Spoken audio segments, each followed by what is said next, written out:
Welcome to the fun Springfield style.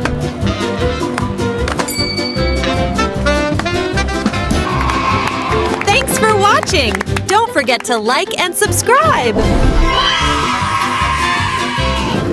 The Simpsons is hands down one of the greatest sitcoms of all time. But what makes it so great? Is it the writing? Is it the voice acting? Is it the animation? Well, all of the above. But there is another secret ingredient that makes The Simpsons so special, and that the show countless Easter eggs and subtle jokes that most viewers miss. From hidden messages in plain sight to callbacks that span multiple seasons, there's always something new to discover in The Simpsons. And today we're going to take a closer look at some of these hidden gems. Specifically, be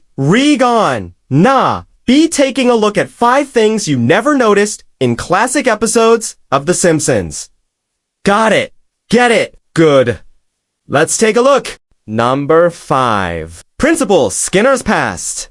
Principal Seymour Skinner is one of the most beloved characters on The Simpsons, known for his catchphrase, "Good morning, Springfield." But did you know that he has a dark past? In the episode 22, Short Films About Springfield, which is a loving parody of the movie Pulp Fiction, we learned that Skinner was once a soldier during the Vietnam War. He also had a brief but intense relationship with a Vietnamese woman named Kim who bore his child. When he returned to the United States, he left his military life behind and started working as an educator. But his past soon caught up with him when a representative from the U.S. government showed up looking for him. Apparently, Skinner had committed several atrocities during the war, and they wanted him to pay for them. In the end, Skinner was able to avoid prison by claiming insanity and was institutionalized instead. Although this episode aired in 1997, the character's backstory was actually revealed much earlier in the show's run.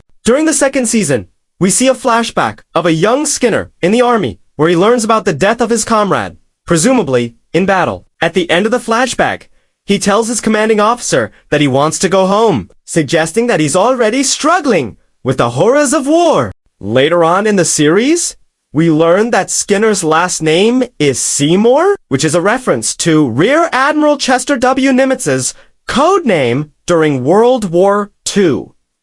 All of this is to say that Principal Skinner is a complex character with a troubled past that adds depth and humanity to the show. 4. Mr. Plow.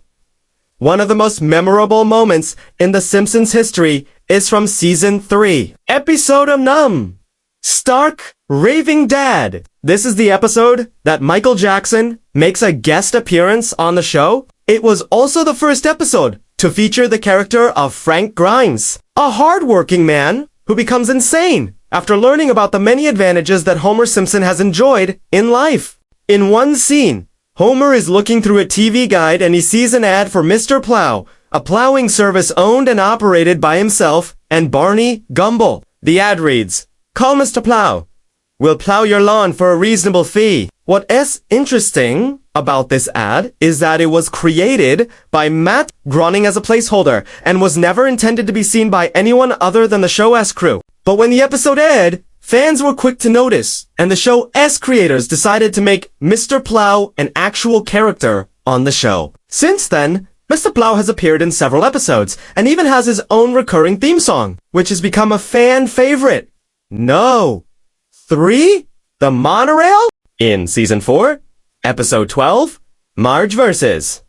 The Monorail. Springfield is visited by a slick salesman named Lyle Landley, who convinces the townspeople to buy a monorail system. Of course, this turns out to be a scam, and Springfield is left broke and demoralized. Despite being a relatively minor character, Lyle Landley is one of the most cunning and manipulative villains in the show's history. He is a con man who knows how to take advantage of people, and he does it with style. Landley is played by Phil Hartman, who is known for his ability to make even the most despicable characters strangely likable. Unfortunately, Hartman passed away in 1998. But his performance as Lyle Landley continues to be one of the highlights of The Simpsons.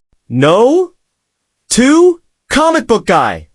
Although Comic Book Guy isn't a main character on The Simpsons, he's definitely one of the most recognizable. He is the owner of the Springfield comic book store, and yes, known for his vast knowledge of comics, and his catchphrase, worst episode ever. But did you know that Comic Book Guy was almost completely different? In the original version of the character, he was a normal guy who just loved comic books, but the show's creators felt that this version of the character was too boring and they needed to make him more eccentric. So they gave him a large head, a receding hairline, and a lisp. They also made him the owner of a comic book store so that he could have more opportunities to interact with the other characters. The changes were an instant hit with fans, and Comic Book Guy has remained one of the most popular characters on the show ever since. No! 1. The Springfield Files. The Simpsons has done several crossover episodes with other popular shows, but one of the most surprising is The Springfield Files, which aired in 1997. This episode is a crossover between The Simpsons and the X, and it features guest appearances by David Duchovny and Gillian Anderson as Fox Mulder and Dana Scully, respectively. The episode follows the two FBI agents as they investigate a series of strange occurrences in Springfield, including a UFO sighting, a mysterious creature that's been killing livestock, and a series of bizarre murders. As it turns out, all of these seemingly unrelated events are connected, and they all lead back to one man, Sideshow Bob. The episode is a clever and suspenseful mystery that's also a loving parody of the X. The guest stars are perfect, and the writing is top-notch. Well, that's all the time we have for today. If you'd like this video, be sure to check out my others. And remember, don't be a Flanders, be a Homer. I'm gonna go get some donuts now.